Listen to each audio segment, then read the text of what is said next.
अब हम देखते हैं अध्याय 11 ज्यामितीय आकृतियों में समरूपता। ठीक है, प्रश्नावली 4। यदि आपने हमारा चैनल को अभी तक सब्सक्राइब नहीं किया है तो प्लीज़ सब्सक्राइब कर लीजिएगा। प्रश्नावली 4 का हमने पहला क्वेश्चन देख लिया था, ठीक है, पिछले वीडियो में। अब हम देखते हैं दूसरा क्वेश्चन। एक समलंब चतुर्भुज ABCD जिसमें AB समांतर DC है के विकर्ण परस्पर बिंदु O पर प्रतिच्छेद करते हैं। यदि AB बराबर 2CD हो तो त्रिभुज AOB और COD के क्षेत्रफल का अनुपात ज्ञात कीजिए। ठीक है, क्वेश्चन में इतना ही दिया हुआ है। तो सबसे पहले क्या कर लेते हैं हम लोग, एक समलंब चतुर्भुज बना लेते हैं। ठीक है, समलंब चतुर्भुज ABCD जिसमें AB पैरेलल है DC। ठीक है, मान लिया जाए ये AB हो गया, AB का पैरेलल क्या हो गया, ये हो गया DC। ठीक है, दोनों क्या है, हमारे समांतर हैं। AB और DC क्या है, आपस में समांतर हैं।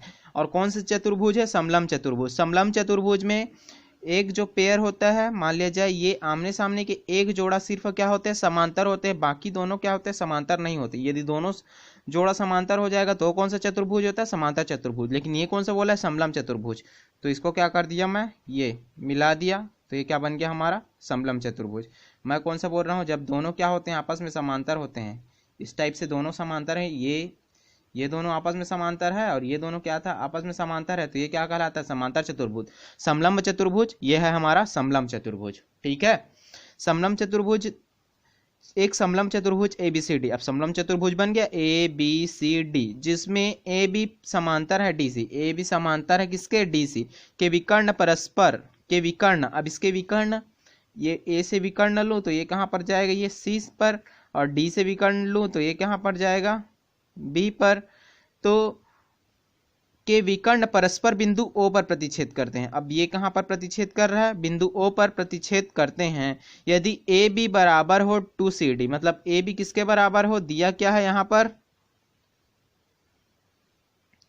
AB बराबर 2CD। ठीक है, तो त्रिभुज AOB और COD के क्षेत्रफल का अनुपात ज्ञात कीजिए। ठीक है, क्षेत्रफल का अनुपात ज्ञात करना है। यहाँ पर तो कुछ वैल्यू दिया नहीं है, तो हमें क्या कर लेते हैं, मान लिया जाए हमारा त्रिभुज कौन सा, AOB। ठीक है, AOB और त्रिभुज COD में ये हमारा समरूप होगा तो हमारा क्षेत्रफल निकालना क्या हो जाएगा, आसान हो जाएगा। ठीक है, तो देखते हैं कौन कौन सा भुजा बराबर है। मान लिया जाए मैं इस कोण का नाम देना चाहूँ तो ये 1 हो गया, ये इसका सामना भुजा 2, अब ये 3 और 3 का सम्मुख ये हो जाएगा 4 एकांतर कोण से, और ये 5 या 6। ठीक है, आप कैसे भी नाम देख सकते हैं, 1 2 3 4 5 6 किसी हिसाब से दे सकते हैं। ठीक है, तो अब 1 किसके बराबर होगा, कोण 1 मैं बताया था कल, फिर से ये। ठीक है, मान लिया जाए एक रेखा रहता और ये ऐसे काटता तो ये दोनों क्या होते हैं, आपस में बराबर होते हैं। ठीक है, मतलब ये 1 है हमारा और ये क्या है, 2 है, तो सम्मुख भुजा क्या होते हैं, बराबर होते हैं। तो इसको लिख सकता हूं मैं, कोण 1 बराबर कोण 2, किससे, सम्मुख कोण से, सम्मुख कोण से। ठीक है, सम्मुख कोण से। अब देखो ये क्या हो जाएगा हमारा, एकांतर कोण से 3 और 4 क्या हो जाएंगे, आपस में बराबर हो जाएंगे। देखो ये दोनों बराबर है ना। अब इसी लाइन को थोड़ा सा इसको डबल लाइन कर दिया मैं। ठीक है, उसी को क्या कर दिया, डबल लाइन कर देंगे, तो ये क्या हो गया, समांतर। जब ये और ये बराबर है तो मैं मान लूं कि ये और ये आपस में बराबर होंगे, ये दोनों आपस में बराबर होंगे ना।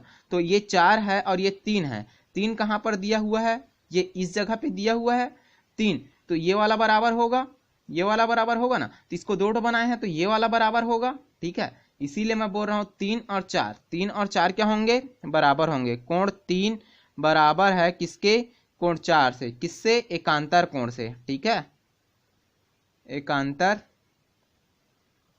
कोण से।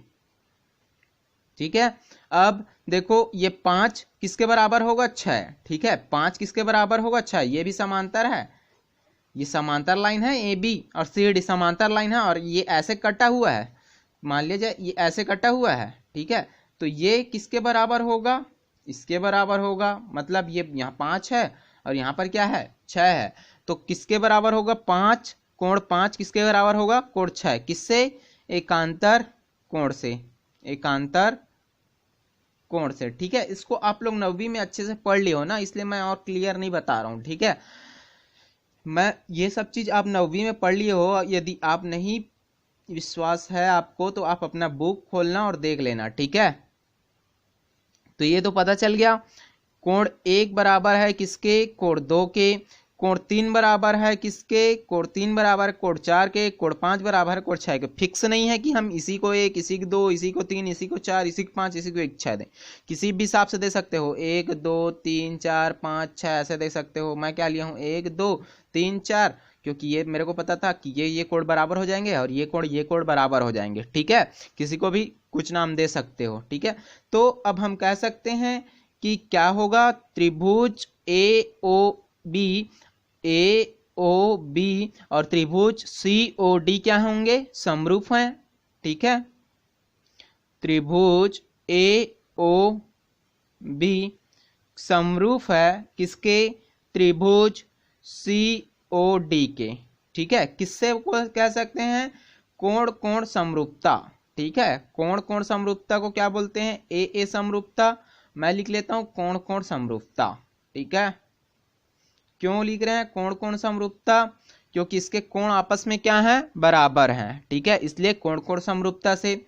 अब दोनों समरूप है ना, तो जब भी समरूप होता है तो उसका एरिया कैसे निकालते हैं, जब भी दोनों समरूप होता है तो एरिया कैसे निकालते हैं, एरिया ऑफ त्रिभुज किसका, ए ओ बी, ठीक है, बटे एरिया किसका, त्रिभुज सी ओ डी का, ठीक है। त्रिभुज ए ओ और ये त्रिभुज लगा दो, ठीक है, त्रिभुज ए ओ बी और एरिया सी ओ डी किसके बराबर होगा, या बराबर होगा ए बी, देखो ए बी, ये हो गया ए बी और ये क्या है सी डी, क्या होंगे, दोनों एक ही संगत भुज है, तो उसका क्या कर देता हूं मैं, उसका वर्ग कर देता हूं, ए बी और सी डी का वर्ग, ठीक है। एरिया ए ओ बी, तो ए बी वाले को ऊपर में और सी डी का नीचे में।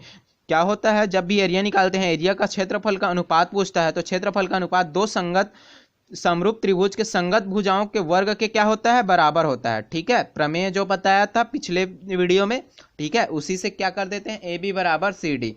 देखो ए बी बराबर 2CD है ना, तो यहां से मैं ए बी बटा सी डी निकालना चाहूं तो क्या हो जाएगा, ए बी बटे सी डी बराबर क्या हो जाएगा, 2 हो जाएगा। तो 2 और नीचे में कुछ नहीं मतलब 1 है, मतलब 2/1, तो इसको मैं लिख सकता हूं 2/1 और वर्ग है तो वर्ग हो गया। अब इसको सॉल्व करेंगे तो क्या आ जाएगा, ये 2 का वर्ग कितना हो जाएगा 4 और ये बटा 1। इसको अनुपात में लिखना चाहूं तो क्या हो जाएगा 4:1, ठीक है। तो इसका पूछा क्या था, हमारा क्षेत्रफल का अनुपात ज्ञात कीजिए, तो ये है हमारा क्षेत्रफल का अनुपात, कितना आ गया 4.1, ठीक है, समझ में आया होगा।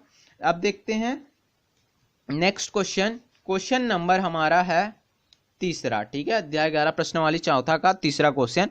चित्र में यदि आई भी 36 मीटर, आई भी कितना है 36 मीटर, ये 36 मीटर है, वी कितना है 20 मीटर है, और ई बी कितना है 15 मीटर, ई बी कितना है ये 15 मीटर, तो नदी की चौड़ाई आर आई ज्ञात कीजिए। ये क्या है, नदी की चौड़ाई आर आई हमें क्या करना है, ये यहाँ से यहाँ तक की दूरी हमें क्या करना है, ज्ञात करना है, ठीक है। क्वेश्चन तो समझ में आ गया इतना। अब देखते हैं कि ये त्रिभुज क्या है, समरूप है, समरूप होगा तो क्या होगा, इजी होगा सॉल्व करने में, ठीक है, क्योंकि इजी होगा क्योंकि हम दोनों का अनुपात क्या होते हैं, आपस में बराबर होते हैं। तो देखो ये एक समकोण त्रिभुज है ना, तो ये भी एक क्या होगा हमारा समकोण त्रिभुज है, मतलब ये बराबर होगा कोण ई किसके बराबर होगा, कोण आई के, ठीक है। और ये दोनों क्या है आपस में सम्मुख भुज हैं, तो ये दोनों भी क्या होगा आपस में बराबर होगा, ठीक है। तो हम कह सकते हैं कि ये क्या होगा, समरूप त्रिभुज हैं, ठीक है। त्रिभुज ए नहीं है ना, त्रिभुज आर आई वी समरूप हैं त्रिभुज किसके, ई वी बी, ठीक है। किसके समरूप हैं, ई वी बी के समरूप हैं, ठीक है। अब दोनों समरूप हैं तो इसको भी मैं ऐसे बनाना चाहूँ, ये छोटा वाला त्रिभुज को तो ऐसे बन जाएगा, इस त्रिभुज के जैसे बनाना चाहूँ ये वाला, ठीक है। ये त्रिभुज किसके समरूप है, ये वाले त्रिभुज को इस रूप में बना रहा हूँ, समरूप है तो कुछ ऐसे बनेगा।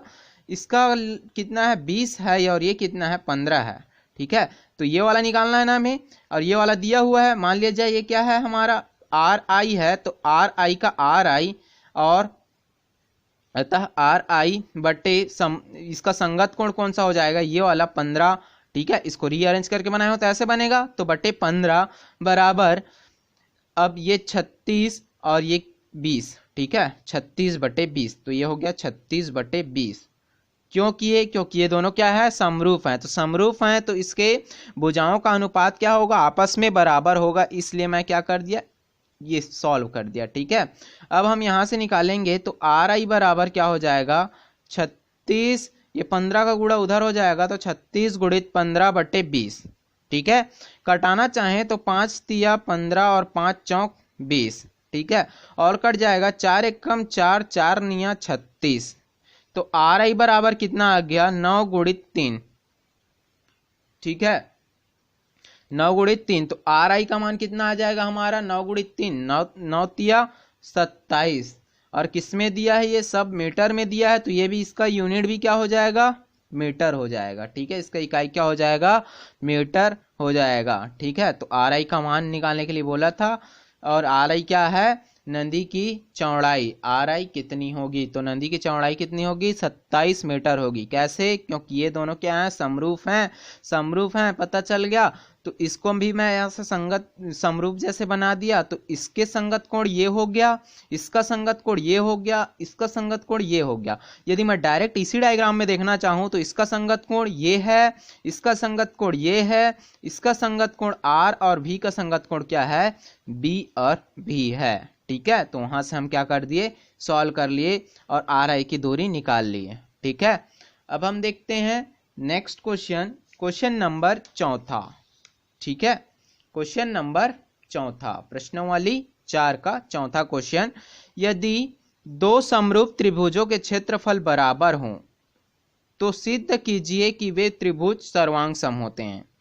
क्या बोला है, यदि दो समरूप त्रिभुज, मान लिया जाए दो समरूप त्रिभुज बना दे रहा हूं, ये सेम ऐसी एक और समरूप त्रिभुज, ठीक है। दोनों क्या आपस में समरूप है, समरूप मतलब एक जैसे दिखते हैं, ठीक है। या इसके भुजाओं का अनुपात क्या है, आपस में बराबर है, या इसके कोणों का कोण क्या है, आपस में बराबर है। संगत कोण क्या है, आपस में बराबर है, या संगत अनुपात क्या है, आपस में बराबर है, इसलिए क्या हो गया, ये समरूप होता है, ठीक है। समरूप और मैं भाई बता चुका हूँ, समरूप और सर्वांग सम, ठीक है।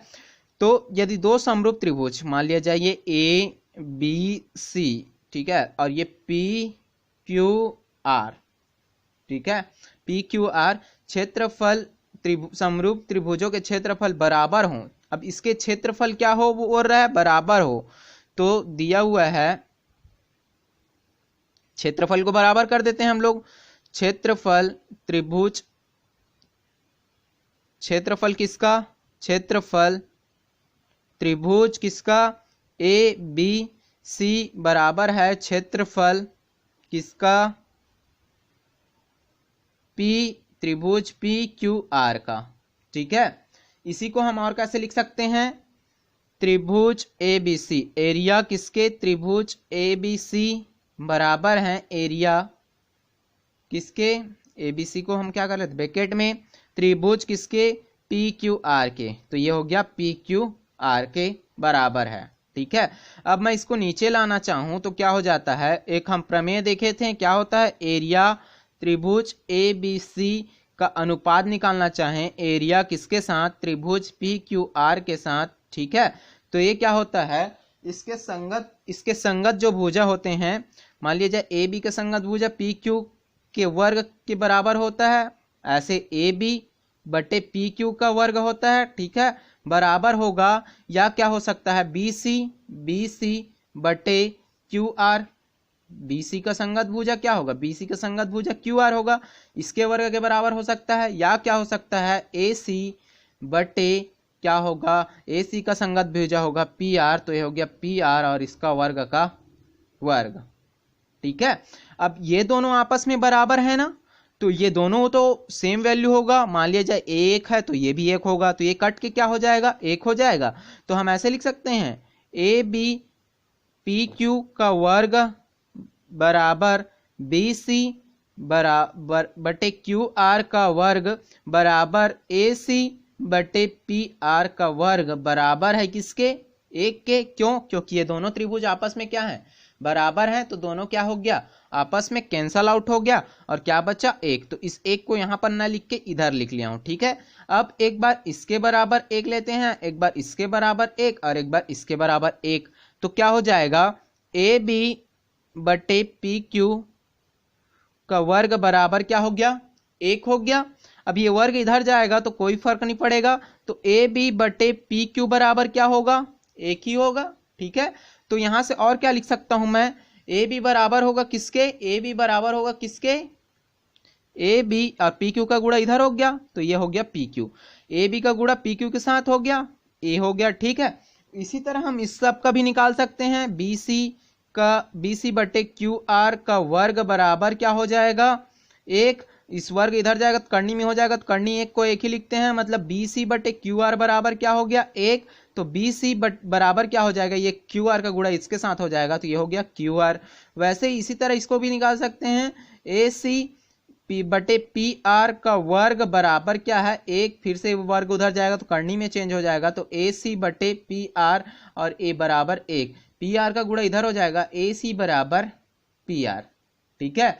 तो देखो ये दोनों आपस में बराबर है ना, ए बी किसके बराबर है, पी क्यू, बी सी किसके बराबर है, क्यू आर, और ए सी किसके बराबर है, पी आर। यहां से ए बी बराबर है किसके, पी क्यू के, बी सी बराबर है किसके, क्यू आर के, और ए सी बराबर है किसके, पी आर के। तो क्या बोला था, सिद्ध कीजिए कि त्रिभुज सर्वांग सम होते हैं। सर्वांग सम मतलब दोनों एक दूसरे पर क्या हो जाए, ओवरलैप हो जाए, ठीक है। जितना बड़ा भुजा इसका है उतना ही बड़ा भुजा इसका है, इसका भुजा इसके भुजा बराबर है, इसके भुजा इसके बराबर रहा है, तो अतः बोल सकते हैं कि दिए गए त्रिभुज क्या है, सर्वांग सम है, ठीक है। किससे, साइड साइड साइड, मतलब ये साइड साइड साइड मतलब भुजा भुजा भुजा सर्वांग सम से, ठीक है। तो इसको लिख लेते हैं, यहां पर लिख लेता हूं, त्रिभुज ए बी सी बराबर होगा किसके, त्रिभुज पी क्यू आर के, किससे, किस सर्वांग सम से, साइड साइड साइड सर्वांग समता से, ठीक है, सर्वांग क्षमता, ठीक है। किससे सिद्ध हुआ, सिद्ध हुआ, ठीक है। त्रिभुज ए बी सी सर्वांग सम है त्रिभुज पी क्यू आर के, ठीक है। किससे, साइड साइड साइड मतलब भुजा भुजा भुजा सर्वांग क्षमता से, ठीक है। आज के लिए इतना ही, ठीक है। नेक्स्ट वीडियो में देखेंगे नेक्स्ट क्वेश्चन, ठीक है। Thank you.